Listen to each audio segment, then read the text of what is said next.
What's happening, everybody? This is Ty Guy Travis with IGN, and today we're going to take a look at Resident Evil Village's upcoming expansion. This is the Winter's expansion, where you play as Rose. This is the daughter of Ethan, as you will recall, is the main protagonist for Resident Evil Village.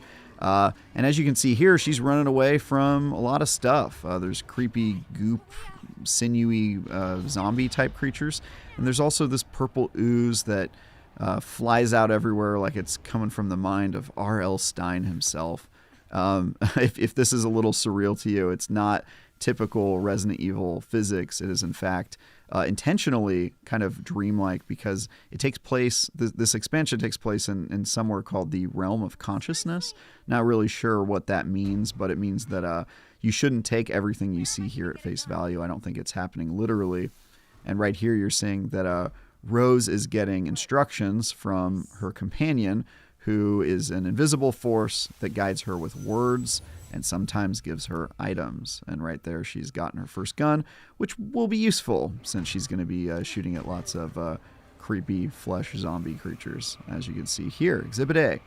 And a lot of this expansion was sort of running away from these guys, trying to kill them when you can. As you can see here, whoever's playing this version of the demo. This is B-roll provided, so it's not my footage, but they're not making great use of their ammo, which is unfortunate because this game does not give you a lot of that. It sort of starves you of ammo for a lot of it, clearly because they want you to find other ways to get around. They want you to feel kind of the survival horror aspect of it. And also, you know, I think probably a callback to some of the older Resident Evils where you were sort of on your back foot a lot more. And I definitely felt that in this expansion. I didn't really die or feel like I was in terrible danger because it's clear this is from an early part of the game. But they don't hold your hand and they don't give you a way for you to just kind of fight your way out. You can see here she's running out of ammo pretty quickly. Looks like she just used her last shot. And she's probably going to get her face ripped off now. Yeah, there you go.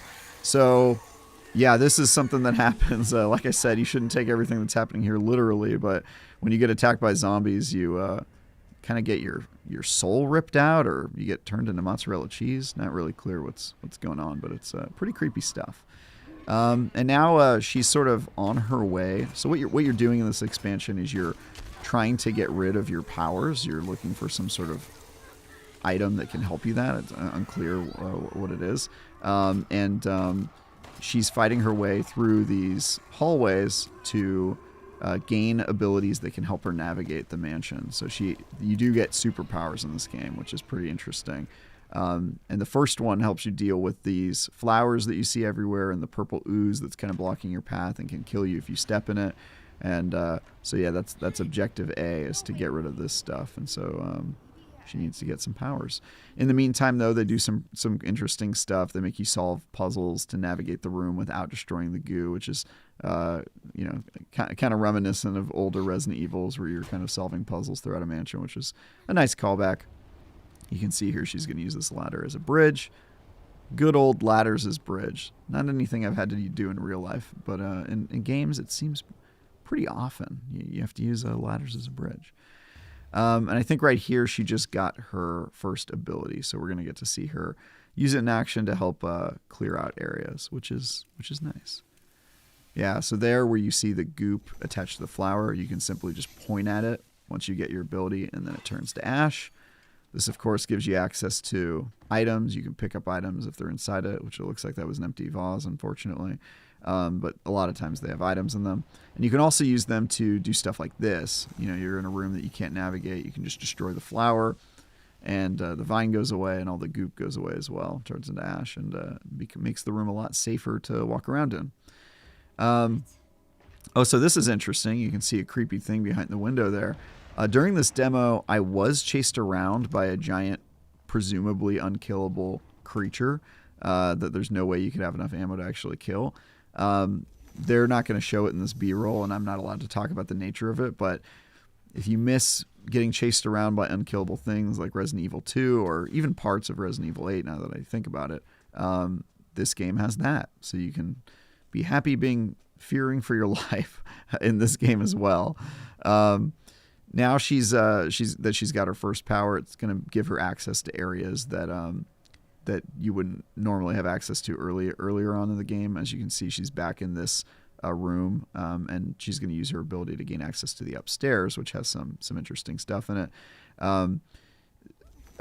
It's also, I should say that I didn't see any new areas during this demo. It was all the existing areas from Resident Evil 8, and they kind of just repurposed them and switched stuff up on you to kind of add this new expansion. I'm unclear if that's going to be the entire expansion, if it's going to be all kind of retreading other areas, but I don't really mind it too much. I mean, they definitely made good use of the space and kind of reused it, and it also was nice to kind of have an idea of where I should be going, knowing which doors led to which areas and that sort of thing. So didn't mind it, but yeah. Now she's got her second power, and so this is the second ability I unlocked near the end of the demo, where instead of wasting my ammo like this lady is, you were able to lock them in stasis like that. It seems like you can use it on any enemy or groups of enemies, and it was super useful at getting out of trouble in a pinch, and also conserving ammo. You could just freeze something and run by it rather than wasting ammo on it. And this is coming up near the end of the demo as well, where they stopped letting me play before I finished my main objective in this area. But yeah, getting that second ability definitely helped with the ammo economy problem. And so she's going to use it once more here. As you can see, it has an AoE effect when she procs it. So now she's able to run right past these dumb zombies. And that's pretty much it. My 30 minutes with it, I had a lot of fun. I'm interested to see more. Wondering what you guys think about this. And for anything else related to Resident Evil or Tokyo Game Show coverage, stick with IGN.